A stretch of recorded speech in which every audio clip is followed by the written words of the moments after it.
Movie की शुरुआत एक बर्फीले जंगल से होती है जहां एक आर्कियोलॉजिस्ट नेम ऑल्सन लैंड करता है, जिसकी फिर मुलाकात communication expert Jensen, project director Francis, equipment technician Drew, supervisor Giles, medical supervisor Richard और फ्रांसिस का असिस्टेंट वेलेस से होती है, जो सभी यहाँ एक आर्कियोलॉजिकल खोज के लिए काफी समय से स्टेशनड है। दरअसल इन्हें करीब एक अनजान और अजीब एंशिएंट आर्टिफैक्ट मिली है, जिस पर एंशिएंट भाषा में कुछ तो लिखा हुआ है जो काफी नीचे जमीन में गड़ा हुआ है, और ठंडे मौसम की वजह से इसे पूरी तरह से निकाल पाने में वर्कर्स को काफी दिक्कत आ रही है, क्योंकि इस जगह पर सूरज काफी कम समय के लिए निकलता है।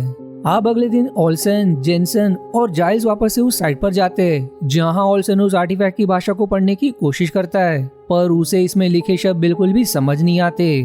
तभी जेनसन बताता है कि ये पत्थर शायद माया सभ्यता के समय का है, क्योंकि माया सभ्यता के बाकी साइट्स पर भी ठीक ऐसे ही भाषा में कुछ शिलालेख मिले थे। पर इस पर जाइल्स कहता है कि तुम्हारा अनुमान बिल्कुल गलत है, क्योंकि यहाँ के मूल निवासियों का ये कहना है कि ये भाषा आज से करीब 14 साल पहले इसी जगह पर रहने वाले लोगों की है, और इस आर्टिफैक्ट को जमीन में जानबूझकर गाड़ा गया है क्योंकि इसमें लिखे शब्द श्रापित है। पर जेनसन और ऑल्सन को ये बात बेफिजूल लगती है, इसलिए वो जाइल्स से इस बात का सबूत लाने को कहते हैं। पर जाइल्स यहाँ बचाव में कहता है कि ये सब यहाँ के रहने वाले लोगों ने उसे बताया है, और इस आर्टिफैक्ट के जमीन से बाहर आने पर धीरे धीरे करके वापस से लोगों की मौत होना शुरू हो जाएगी, इसलिए बेहतर यही होगा कि हम इसे वापस से ढककर यहाँ से चले जाए और अपना समय किसी दूसरे रिसर्च में लगाए। लेकिन वो दोनों अब भी जाइल्स की थ्योरी पर भरोसा नहीं करते। अब ऐसे ही कुछ और दिन गुजर जाते, पर वो इतने स्नो के कारण कुछ खास प्रोग्रेस नहीं कर पाते। पर फिर एक दिन जब वो साइट पर पहुंचते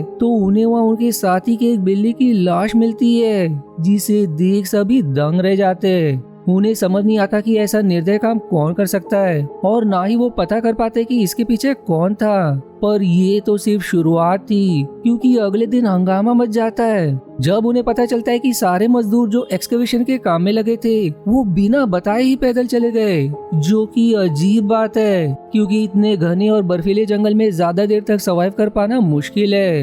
वो यही अंदाजा लगाते कि शायद उन्होंने जंगल में कुछ तो ऐसा देखा जिससे वो घबरा गए। पर सबसे बड़ी चिंता वाली बात अब ये थी कि आगे का एक्सकवेशन अब कैसे होगा। वो ये सब डिस्कस कर ही रहे होते कि तभी एकदम से वेलेस को उल्टी हो जाती है।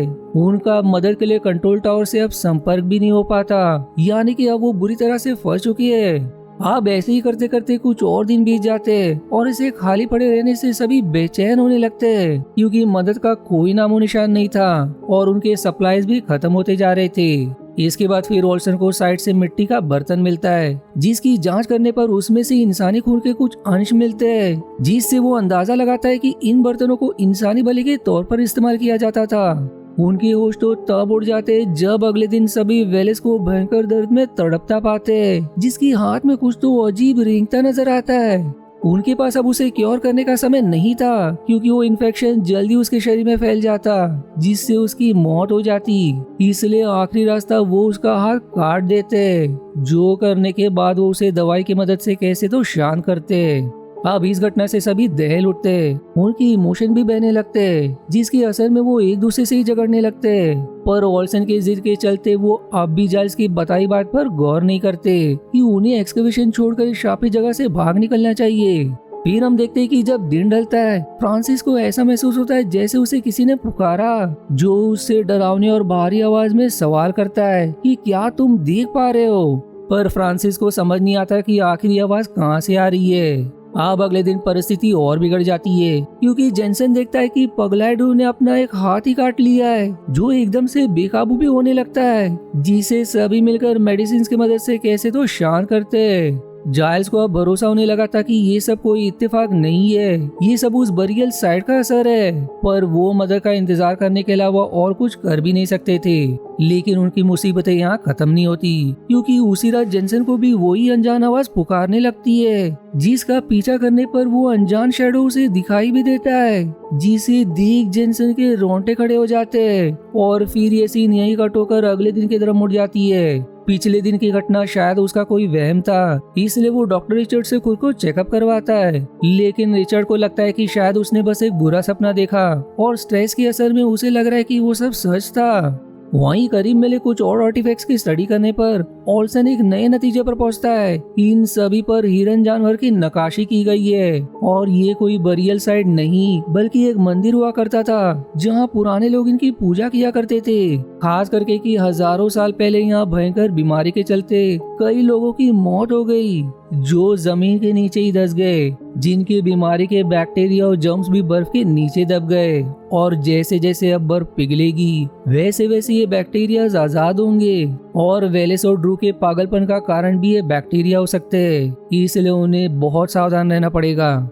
आप सीन फ्रांसिस की तरफ मुड़ जाती है जिसे फिर से वही आवाज पुकारती है और इस बार उसे सच में दूर हिरन के बेस में एक डीएटी नजर आता है जिसे देख फ्रांसिस के पसीने छूटने लगते हैं। इतना कम नहीं कि अगले दिन उन्हें वेलेस की लाश मिलती है जिसने अनजान कारण से खुद को गोली मार ली थी। अब इनके पागलपन के तह तक पहुंचने के लिए डॉक्टर रिचर्ड दोनों का ऑटोप्सी करने का तय करता है, जो करने के बाद वो एक अजीब नतीजे पर पहुंचता है कि वेलेस के अंदर पाए गए ट्यूमर सेल्स इंसानी नहीं थे बल्कि वो एक ऑक्टोपस के थे जो उसके पूरे शरीर को धीरे धीरे ऑक्टोपस में बदल रहे थे। वहीं ड्रू के शरीर में और भी अलग खतरनाक बैक्टीरिया पाए गए जो कंटेजियस यानी कि तेजी से फैल सकते हैं। अब इससे पहले कि कोई और भी इसका शिकार हो, ओल्सन एक्सकवेशन साइट को सील करने का तय करता है जब तक इस एरिया को पूरी तरह से क्वारंटीन नहीं किया जाए, जिसके लिए जेनसन तैयार नहीं होता क्योंकि इससे उनका प्रोजेक्ट 1-2 साल के लिए रुक जाएगा।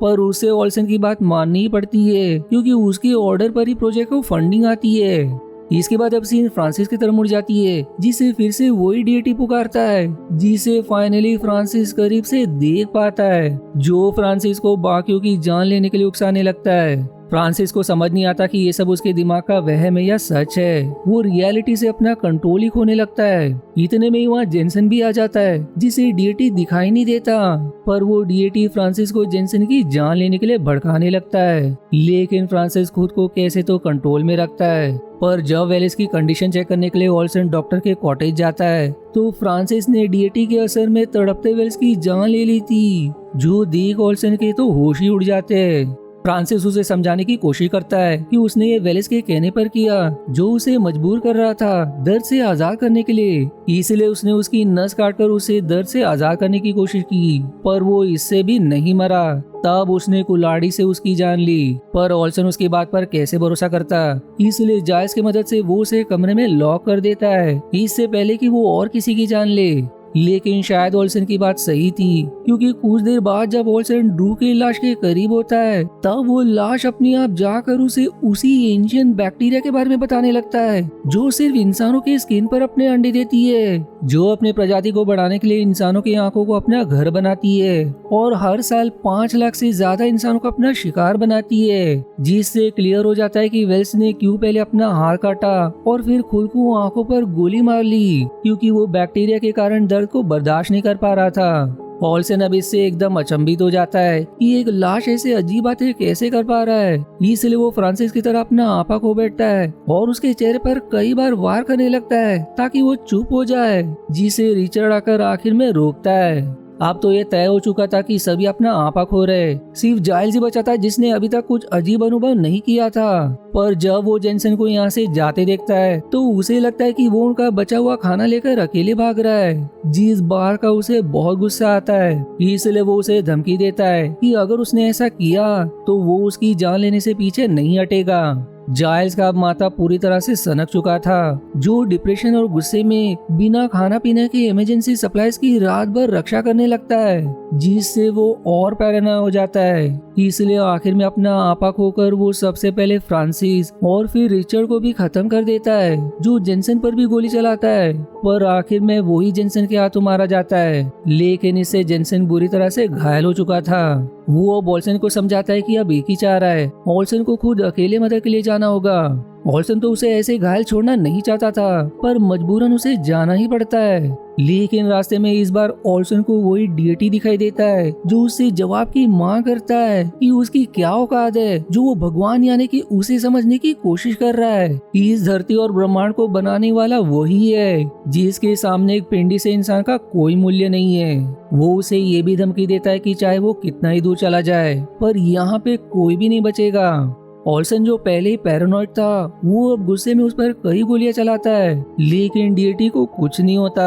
वहीं अब जेनसन को भी डीएटी नजर आने लगता है जो उसे ऑल्सन को मारने के लिए उकसाने लगता है, लेकिन जेनसन जो पहले ही पगला गया था वो और नहीं सह सकता था, इसलिए वो इन सब की जड़ डायनामाइट से उस आर्टिफैक्ट को नष्ट करने का तय करता है, इस उम्मीद में कि शायद ये पैरानोया खत्म हो जाएगा। हालांकि डीएटी उसे समझाता है कि उसकी शक्ति बस एक आम पत्थर में नहीं बसी है, लेकिन जेनसन एक नहीं सुनता और खुद भी डायनामाइट के साथ खत्म हो जाता है। वहीं ऑल्सन डीएटी को इग्नोर करके मदद के लिए जाता है, जो पूरे दिन का सफर करने के बाद आखिरकार जंगल से बाहर निकल आता है, पर उसका दुर्भाग्य कि वो जानलेवा बेयर ट्रैप में फंस जाता है। जीसी के ची के साथ ये मूवी यही समाप्त हो जाती है, यानी कि जैसा डीएटी ने कहा था कि कोई भी यहाँ से बचकर नहीं जा पाएगा, जो आखिर में ऐसा ही हुआ। आशा है आपको मेरी एक्सप्लेनेशन पसंद आई। यदि हाँ तो प्लीज वीडियो को लाइक करना और चैनल को सब्सक्राइब करके सपोर्ट करना ना भूलें। मिलते हैं अगले एक्सप्लेनेशन वीडियो में, तब तक के लिए धन्यवाद दोस्तों।